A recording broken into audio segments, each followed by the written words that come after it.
रात का गहरा सन्नाटा था। ठंडी हवा टीन की छत से टकराकर सीटी जैसी आवाजें कर रही थी। मिट्टी के चिराग की पीली लौ डोल रही थी। उसी झोपड़ी के कोने में लेटा था रामू, एक गरीब किसान। पास ही उसकी बीमार पत्नी सीता करा रही थी और दो छोटी बेटियां गुड़िया और पारो भूख से निढाल सो रही थीं। चूल्हा कई दिनों से ठीक से नहीं जला था और भूख अब आदत बन चुकी थी। रामू की आंखें बंद होकर भी बोझ से भरी थीं। कब खत्म होगी ये गरीबी? धीरे धीरे नींद ने उसे घेर लिया। तभी अचानक एक बेहद भारी और गहरी आवाज उसके कानों में गूंजने लगी। दौलत चाहिए? किस्मत बदलना चाहता है? रामू ने खुद को एक अजीब धुंधली और ठंडी जगह पर खड़ा पाया। चारों ओर घना अंधेरा और ऊंचे ऊंचे काले पेड़ थे। उनके बीच एक पुरानी कब्रिस्तान दिख रही थी। टूटी कब्रों पर काई जमा हुआ था और हवा में मिट्टी, चले हड्डियों और धुएं की गंध थी। लेकिन सबसे अजीब बात थी, उस कब्रिस्तान के बिल्कुल बीच में एक काला पत्थर, तीन तीखे नुकीले किनारों वाला त्रिकोणाकार काला पत्थर जो जमीन के ठीक ऊपर रखा था। पत्थर पर लाल रोशनी पड़ रही थी, जैसे कोई उसे आग की आंखों से देख रहा हो। आवाज फिर गूंजी, तेरे गांव के बाहर इसी कब्रिस्तान के पास उस काले पत्थर के नीचे 5 फीट नीचे एक गुफा है।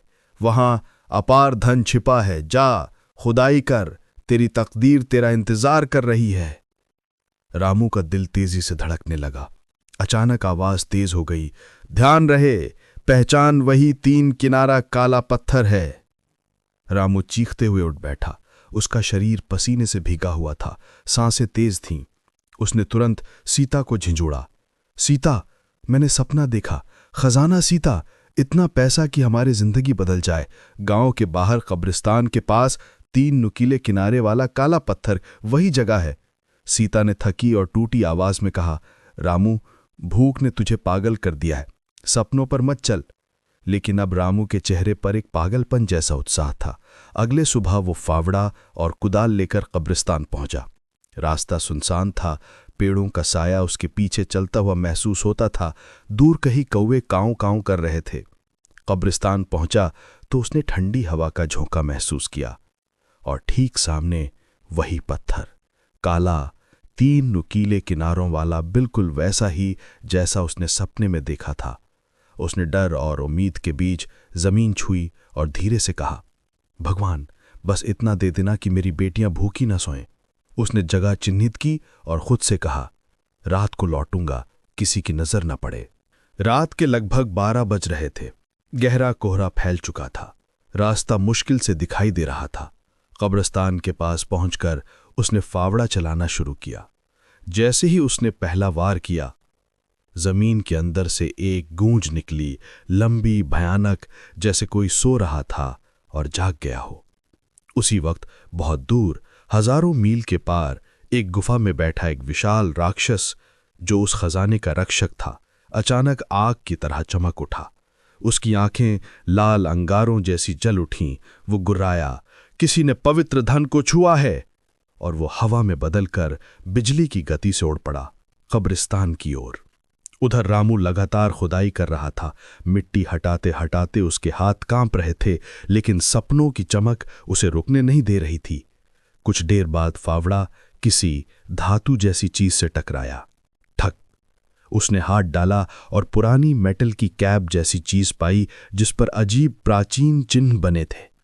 जैसे ही उसने उसे पूरी तरह उठाया, जमीन फटकर 2 हिस्सों में बंट गई और नीचे जाने वाली पत्थर की सीढ़ियां दिखाई दी। रामू कांप गया, लेकिन बेटियों की भूख याद करके नीचे उतर गया। अंधेरा इतना था कि उसकी अपनी सांसें भी डरावनी लग रही थीं। अंदर दीवारों पर पानी टपक रहा था, टप टप टप। 4 रास्ते आगे थे। एक पर भालू का निशान, दूसरे पर नाग का, तीसरे पर गरुड़ का और चौथे पर त्रिशूल का। दीवारों पर अंकित निशान बुझी हुई पुकार की तरह चमक रहे थे। अचानक सपने वाली आवाज फिर फुसफुसाई, गरुड़ सत्य का मार्ग होता है। रामू ने हिम्मत करके गरुड़ वाले मार्ग पर कदम रखा। रास्ता गीला और संकरा था, दीवारों से हड्डियों जैसे सफ़ेद हाथ बाहर निकलते महसूस हो रहे थे और अजीब सी फुसफुसाहट, वापस जा, मौत सामने है। लेकिन रामू ने कहा, मेरी बेटियां भूखी हैं, मैं रुक नहीं सकता। आगे बढ़ते हुए वो एक विशाल कक्ष में पहुंचा, जहां सोने के पहाड़, जवाहरात, मूर्तियां और चमकदार सिक्के चमचमा रहे थे। उसके पैरों से ताकत निकल गई, आंखें फैल गईं। इतना धन, मैं दुनिया का सबसे अमीर आदमी बन सकता हूं। तभी गुफा अचानक लाल रोशनी से भर गई, हवा जलती हुई लगने लगी और फिर एक भयानक आवाज, धरती फाड़ देने वाली, रुक जा इंसान। उसी रोशनी से राक्षस प्रकट हुआ। विशाल शरीर, काले कांटे, आग जैसी आंखें और लंबी सांपों की तरह लहराती हुई पूंछ। वो गुर्राया, छू ले जितना चाहिए, पर लालच करेगा तो तेरी आत्मा भी न बचेगी। वादा कर, सिर्फ थोड़ा लेगा। रामू डरते डरते बोला, बस थोड़ा सा ले जाऊंगा, अपनी बेटियों के लिए। वो थोड़े सिक्के उठाकर बाहर भाग आया। कुछ दिन में रामू की जिंदगी बदल गई। पक्का घर, बेटियां अच्छे स्कूल में, सम्मान, लोग चमत्कार समझने लगे। लेकिन अंदर एक आग जलने लगी। अगर थोड़े से इतना मिल गया तो पूरा खजाना क्या कर देगा। एक रात रामू चुपके से फिर कब्रिस्तान चला गया। कोहरा पहले से गहरा था, पेड़ अजीब आवाजें कर रहे थे जैसे रो रहे हों। वो गुफा तक पहुंचा और पागलों की तरह खुदाई करने लगा। जैसे ही उसने खजाने की सतह पर फावड़ा मारकर उसे आधा खोदा, पूरी जमीन कांप उठी। सैकड़ों सांप, विशाल काले 1000 दांतों वाले, हर दिशा से निकलने लगे। उनकी फुफकार से हवा भर गई। श्श, श्श।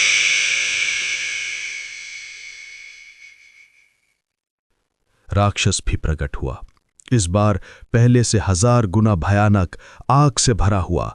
उसने चिल्लाकर कहा, तूने वादा तोड़ा, लालच ने तुझे अंधा कर दिया, अब मौत ही तेरी सजा है। सांपों ने रामू को चारों तरफ से घेर लिया। वो चीख पड़ा, बचाओ मेरी बेटियां, सीता। लेकिन कोई उसकी चीख न सुन सका। सैकड़ों जहरीले सांपों ने उसे लपेट लिया और क्षण भर में डस लिया। उसकी आखिरी चीख गुफा की दीवारों में गूंजते हुए हो गई, आ।